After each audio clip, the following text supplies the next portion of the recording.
کیا تم ابھی بھی میرے ساتھ ہو؟ التمش نے مختصر جواب دیا۔ ہاں، میں نے کہا۔ التمش، مجھ سے کوئی ایسی حرکت نہ کروانا جس کی وجہ سے مجھے کسی کے آگے شرمندہ ہونا پڑے۔ التمش نے کہا، راشدہ بے فکر ہو جاؤ، آج سے میں اور تم دوست ہیں، ہاتھ ملاؤ۔ میں نے ہوا میں ہاتھ آگے بڑھا دیا۔ چند ثانیوں میں مجھے ایسا لگا جیسے میرا ہاتھ جلتے توے سے ٹکرا گیا ہو۔ التمش کا قہقہ بلند ہوا۔ راشدہ، تم خاکی ہو اور میں آتشی، میں نے ترکی بترکی جواب دیا۔ التمش، تم بھول رہے ہو، میں اشرف المخلوقات ہوں۔ التمش نے فوراً ہی معذرت کر لی۔ راشدہ، میرا مقصد تمہاری دل آزاری نہ تھا۔ التمش نے بتایا کہ اس کا تعلق روم سے ہے۔ التمش جن ہونے کی وجہ سے سرحدوں کی قید سے آری ہے۔ التمش ہر موضوع پر بہترین بات کرتا تھا، اسے بہت معلومات تھی۔ وہ گھنٹہ گھنٹہ مجھ سے بحث کرتا اور اس بحث و مباحثے میں ہمیشہ اس کی جیت ہوتی کیونکہ اس کو بہت معلومات حاصل تھی۔ التمش کی سیاست پر گہری نظر تھی، وہ ہر ملک کی سیاست پر بات کر سکتا تھا۔ التمش کی اور میری دوستی بڑی گہری ہو گئی تھی۔ التمش کسی بھی انسان سے زیادہ اچھا دوست ہے۔ آج میں ملک کی مشہور رائٹر ہوں، میری لکھی کہانیاں، افسانے، ڈرامے لوگ سالوں یاد رکھتے ہیں اور یہ کہانیاں مجھے التمش دیتا ہے۔ التمش نے اور میں نے مل کر کئی نیکی کے بھی کام کیے۔ میرے ایک دور کے رشتہ دار چچا اپنے مکان کے کاغذات کے بارے میں بے حد پریشان تھے۔ آفس سے گھر آتے ہوئے کاغذات کہیں گر گئے تھے اور کھو گئے تھے۔ FIR درج کرا دی گئی، بہت ڈھونڈا مگر کاغذات نہیں مل رہے تھے۔ ان کاغذات کا اگر کوئی غلط استعمال کرتا تو چچا مصیبت میں آ سکتے تھے۔ مجھ سے چچا کی پریشانی دیکھی نہیں جا رہی تھی۔ میں چاہتی تھی کہ کسی نہ کسی طرح چچا کی یہ پریشانی حل ہو جائے۔ میں نے التمش کو کہا، اگر تم کسی طرح مدد کر سکتے ہو تو یہ تمہاری بہت بڑی نیکی ہوگی۔ التمش نے مسکراتے ہوئے کہا، میں کوئی سپر مین یا اسپائڈر مین نہیں ہوں، جن ہوں۔ میں بولی، التمش، جن ہی تو یہ کام بآسانی کر سکتے ہیں۔ پھر التمش نے پتہ لگا لیا کہ کاغذات کہاں ہیں، تو معلوم ہوا کاغذات پولیس کے پاس پہنچ گئے ہیں، مگر وہ واپسی کے عوض بھاری رقم کا مطالبے کا ارادہ رکھتے ہیں۔ التمش نے فون پر ایک پولیس کے بڑے آفیسر کی آواز نکالی اور حکم دیا کہ عبداللہ نامی صاحب کو ان کے کاغذات ان کے گھر جا کر دے دیے جائیں۔ ایک پولیس والا چچا کے گھر آیا اور کاغذات دے گیا۔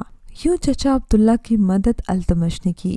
اسی طرح محلے کے ایک نہایت شریف بزرگ علیم الدین کی بیٹی ریحانہ کو ایک لڑکے سے محبت ہو گئی۔ ریحانہ معصوم اور کم عمر لڑکی تھی، جبکہ وہ لڑکا بہت شاطر اور چالاک تھا۔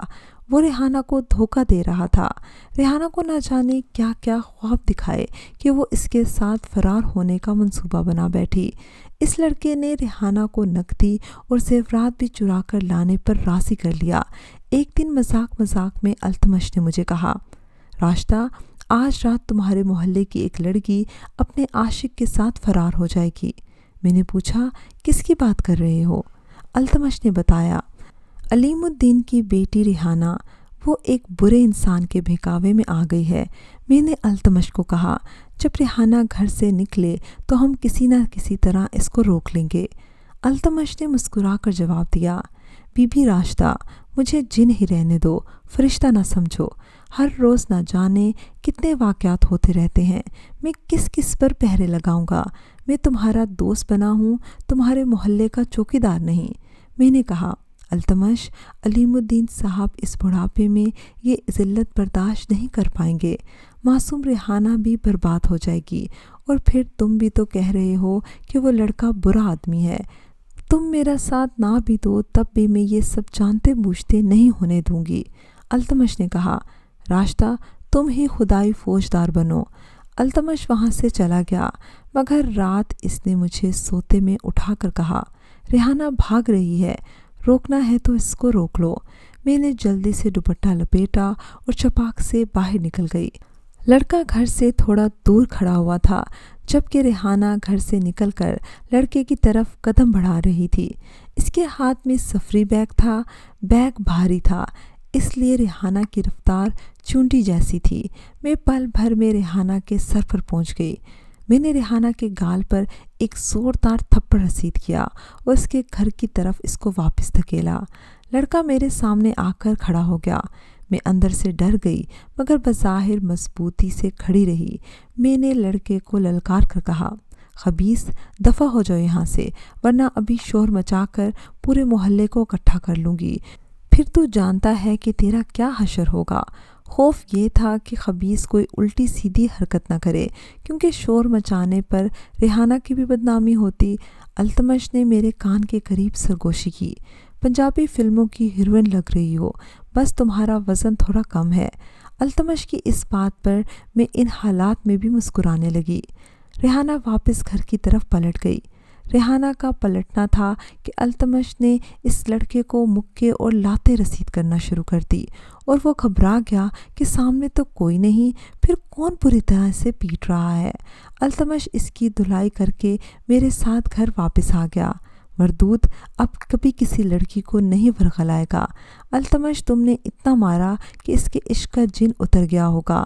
التمش نے زوردار کہکا لگایا۔ اچھا جملہ ہے، جن نے جن اتار دیا۔ اس طرح میں نے اور التمش نے کئی نیکی کے کام سر انجام دیے۔ آج بھی التمش میرا سب سے بہترین دوست ہے اور انشاءاللہ ہماری دوستی ہمیشہ قائم رہے گی۔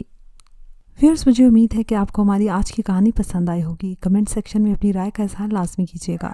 اگلی کہانی تک اجازت دیجیے۔ اللہ حافظ۔